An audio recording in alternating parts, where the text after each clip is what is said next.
سائرہ بانو صاحبہ، یہ آج لگ ایسے رہا تھا کہ جی شاید کوئی باقاعدہ طور پر چارٹر بھی سائن ہو جائے گا پاکستان مسلم لیگ نون اور پیپلز پارٹی کے دوران، اور اس کو باقاعدہ ایک ڈاکومنٹ کی شکل میں اناؤنس بھی کرنا تھا، اور اطلاعات یہ تھیں کہ جب 8:45 بجے وہ نکلے تو انہوں نے کہا کہ ہم اپنی پارٹی کی قیادت سے رہنمائی حاصل کر کے واپس آتے ہیں 10 بجے، لیکن ابھی تک اطلاعات نہیں ہیں۔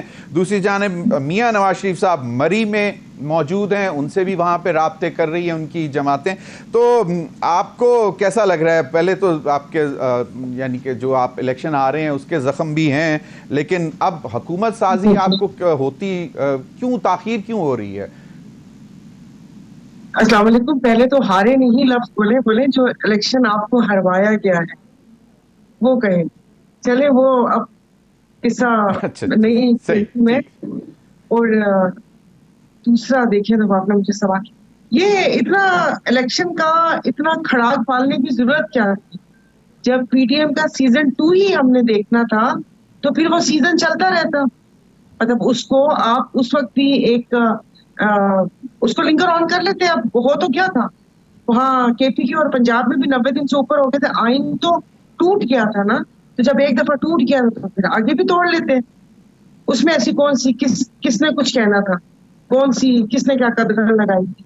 واپس سے سب کچھ یہی اگر چلنا تھا، مطلب وہ کہہ رہے ہیں کہ ملک میں معاشی استحکام نہیں آ سکتا، بحران آئے گا یہ، تو اس معاشی اور سیاسی استحکام کے ذمہ دار کون ہے؟ کیوں اتنی سارے وعدے اور اپنی محبتوں میں ملک کو اس نہج تک، اس انجام تک پہنچایا ہے؟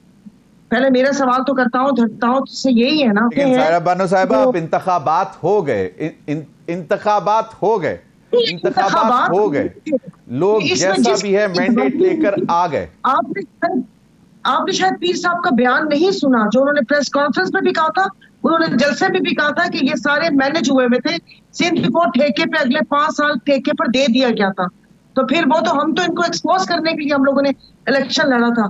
آپ نے ایک پارٹی سے اس کا انتخابی نشان لے لیا، کیا یہ ملک میں افراتفری اور انتشار پھیلانا نہیں اس کو کہتے تھے؟ اس کو کیا کہتے ہیں؟ اس کے بعد آپ کیا کہتے ہیں؟ آپ کو ایک پارٹی کے انٹرا پارٹی الیکشن تو نظر آتے ہیں، لیکن ملک میں جو یہاں پر ساری جماعتیں سڑکوں پر ہیں وہ ان کو نظر نہیں آتی۔ میں سوری پتہ نہیں کیبل کٹی ہوئی ہے، کیبل کا بل نہیں دیا ہوا، کوئی ایڈریس مجھے بتائیں تو تاکہ میں یہاں سے پیمنٹ بھجوا دوں۔ ساری زندگی آپ لوگوں نے اور سب لوگوں نے سیاستدانوں پہ الزامات لگائے ہیں کہ ڈیول نیشنلٹی والا الیکشن نہیں لڑ سکتا، اور یہاں پر ان کے ویزے لگے ہوئے، پاسپورٹ رکھے ہوئے ہوتے ہیں کہ یہاں پر اپنا ضمیر، میں اس کو ضمیر جاگنا بھی نہیں کہوں گی، یہ میں بولوں گی بازو مروڑنا، کہ کس پارٹی کا بازو مروڑنے کے لیے ان کا بیان آیا ہوا ہے۔ ان کے اتنے ضمیر جاگے ہوئے ہوتے تو یہ نہ ہوتے کہ ریٹائرمنٹ سے 1 مہینہ پہلے ضمیر آپ کا جاگ گیا، پوری زندگی آپ خلق خدا کو عذاب میں ڈالنے کے بعد، اور آخری وقت میں بہت سارے لوگ ہیں جو مجھے حتیم میں نظر آتے ہیں اور مجھے ہنسی آتی ہے۔ باقی میں تو اس الیکشن کو الیکشن ہی نہیں مانتی، یہ ایک اینٹی اسٹیٹ الیکشن ہے، اور یہاں پر یہ کہ ملک کو پتہ نہیں کس آگ میں جھونکتی ہے اور خانہ جنگی کی طرف لے کے جا رہے ہیں۔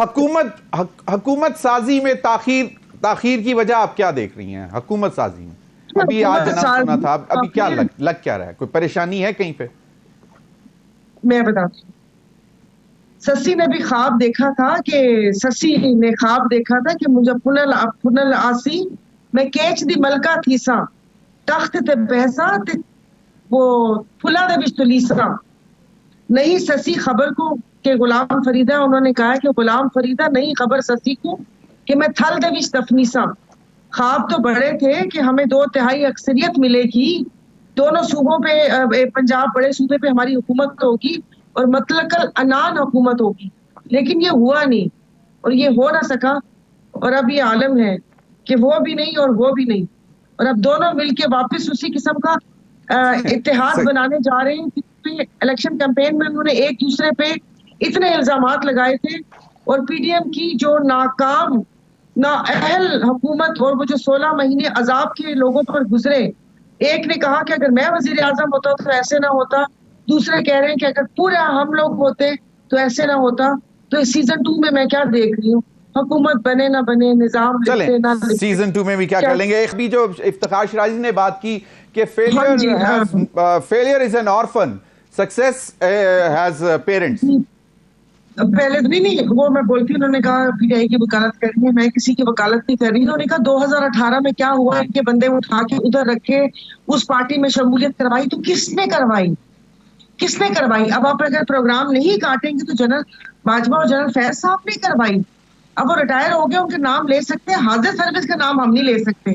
تو ابھی کیا ہو رہا ہے؟ تو جو میرا پرابلم ان سیاست دانوں سے ہے بالکل وہ یہ وہ ہے. تو میری بات سنیں. جہانگیر خان ترین صاحب کا جہاز اڑا تھا جی. باقی جی جی جی جی ہاں جی, تسی بھی روٹی نو چوچی کہندے ہو تو میں بھی روٹی نو چوچی کہنی ہے. دوسرا, ساری جماعتیں مل کے اگر ملک کے مفاد کے لیے اگر کہتے ہیں کہ اب ہم ملکی مفاد کے لیے بیٹھ رہے ہیں, تو کہ یہ ساری جماعتیں مل کے ہر ادارے کا تعین نہیں کر سکتی کہ وہ اپنا اپنا ان کا کیا کیا کردار ہوگا. 2018 میں یہ رو رہے تھے, 2024 میں یہ رو رہے ہیں یا ہم رو رہے ہیں, پھر آگے جا کے 2028 میں 28 ہوگا کیا ہوگا, وہ جا کر پھر روئیں گے 29 میں, اگر حکومت 5 سال چل گئی تو پھر واپس سے یہ روئیں گے. کہ اعظم نذیر تارڑ صاحب نے کہا کہ پاکستان پیپلز پارٹی کے حوالے سے جو انہوں نے بات کی کہ پہلے سے کابینہ میں شمولیت کے حوالے سے بات چیت چل رہی تھی, اور لیکن ابھی تک تو زیادہ تر جو ان کا جو زور ہے وہ یہ ہے کہ, تو آپ کا کیا خیال ہے کہ ان پر بھی زور ڈالا جا رہا ہے کہ نہیں آپ کابینہ میں بیٹھیں گے تو ہم حکومت بنائیں گے؟ ہاں, وہ الزام ایک بندے کے سر پر نہ آئے نا کہ وہ ہم تو ڈوبیں گے صنم, تمہیں بھی لے ڈوبیں گے. ابھی جیسے انہوں نے کہا کہ یہ جاتی ہوئی گورنمنٹ اتنی زیادہ چیزوں کی پرائس بڑھا کے چلی گئی ہے, آگے بجلی بھی, آگے گرمیاں آ رہی ہیں, ملک میں ویسی گیس نہیں, اور جو پیٹرول اور ظاہر پیٹرول اور بجلی کا زیادہ وہ ہوتا ہے. تو یہ آنے والی جو بھی گورنمنٹ بنے گی اس کے لیے بہت بڑا چیلنج ہوگا. مجھے نہیں پتا کہ وہ کیسے ڈیلیور کر سکیں گے, کہ ظاہر ہے وہ مہنگائی کی سروس پر پہنچی ہوئی ہے, تو عوام کو کیسے ریلیف دیں گے. تو اچھا فیصلہ ہے نون کا, پیپلز پارٹی کو ان کو ساتھ وزارتوں میں بٹھانا چاہیے تاکہ وہ جواب دہ ہوں. ایسے نہیں ہو سکتا کہ گڑ کھا کے گلگلوں سے پرہیز کریں, کہ وہ آپ صدر لے لیں اور اسپیکر لے لیں, اسپیکرشپ لے لیں, اور اس کے بعد آپ سینٹ کے چیئرمین بھی اپنا لیں, اس کے بعد آپ پنجاب میں گورنر کی بات کریں کہ وہ ہمارا ہوگا, اور کوئی ذمہ داری والی وزارت نہیں لینی کہ لوگوں کے سامنے جواب دینا ہو. میرے خیال میں کہ اچھی بات ہے, ان کو اپنے ساتھ رکھنا چاہیے وزارت پیپلز پارٹی کو. صحیح. مجھے نہیں پتا کہ وہ کیسے ڈیلیور کر سکیں گے, کہ ظاہر ہے وہ مہنگائی کی سروس پر پہنچی ہوئی ہے, تو عوام کو کیسے ریلیف دیں گے. تو اچھا فیصلہ ہے نون کا, پیپلز پارٹی کو ان کو ساتھ وزارتوں میں بٹھانا چاہیے تاکہ وہ جواب دہ ہوں. ایسے نہیں ہو سکتا کہ گڑ کھا کے گلگلوں سے پرہیز کریں, کہ وہ آپ صدر لے لیں اور اسپیکر لے لیں, اسپیکرشپ لے لیں, اور اس کے بعد آپ سینٹ کے چیئرمین بھی اپنا لیں, اس کے بعد آپ پنجاب میں گورنر کی بات کریں کہ وہ ہمارا ہوگا, اور کوئی ذمہ داری والی وزارت نہیں لینی کہ لوگوں کے سامنے جواب دینا ہو. میرے خیال میں کہ اچھی بات ہے, ان کو اپنے ساتھ رکھنا چاہیے وزارت پیپلز پارٹی کو. صحیح.